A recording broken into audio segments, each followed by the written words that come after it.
తెలంగాణలో ఎప్పుడూ చూడని విచిత్రమైన పరిస్థితి నెలకొందన్నారు కాంగ్రెస్ ఎమ్మెల్యే ఎన్ఎం శ్రీనివాసరెడ్డి. గత 10 ఏళ్లు అధికార పక్షం బరితెగించిందన్న ఆయన ఎక్కడా ప్రజాస్వామ్య వాసన లేకుండా వ్యవహరించారని మండిపడ్డారు.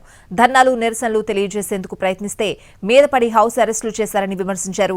బీఆర్ఎస్ పాలనలో అప్రకటిత ఎమర్జెన్సీ కొనసాగిందని అన్నారు ఎన్ఎం శ్రీనివాసరెడ్డి.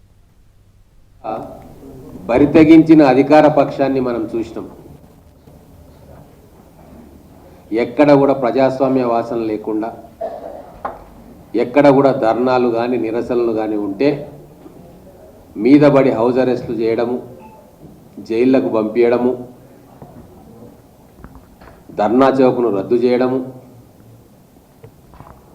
కేసీఆర్ మీద కానీ ప్రభుత్వం మీద కానీ విమర్శిస్తే స్పెషల్ టాస్క్ ఫోర్స్ పోలీసులు వచ్చి అర్ధరాత్రి లేపుకొని పోవడము, ఒక అప్రకటిత ఎమర్జెన్సీని ఆ రోజు చూసినాం. ఈరోజు మళ్ళీ బరితెగించిన ప్రతిపక్షాన్ని చూస్తూ ఉన్నాం. ఆ 10 సంవత్సరాలు బరితెగించిన అధికార పక్షాన్ని చూసినాము.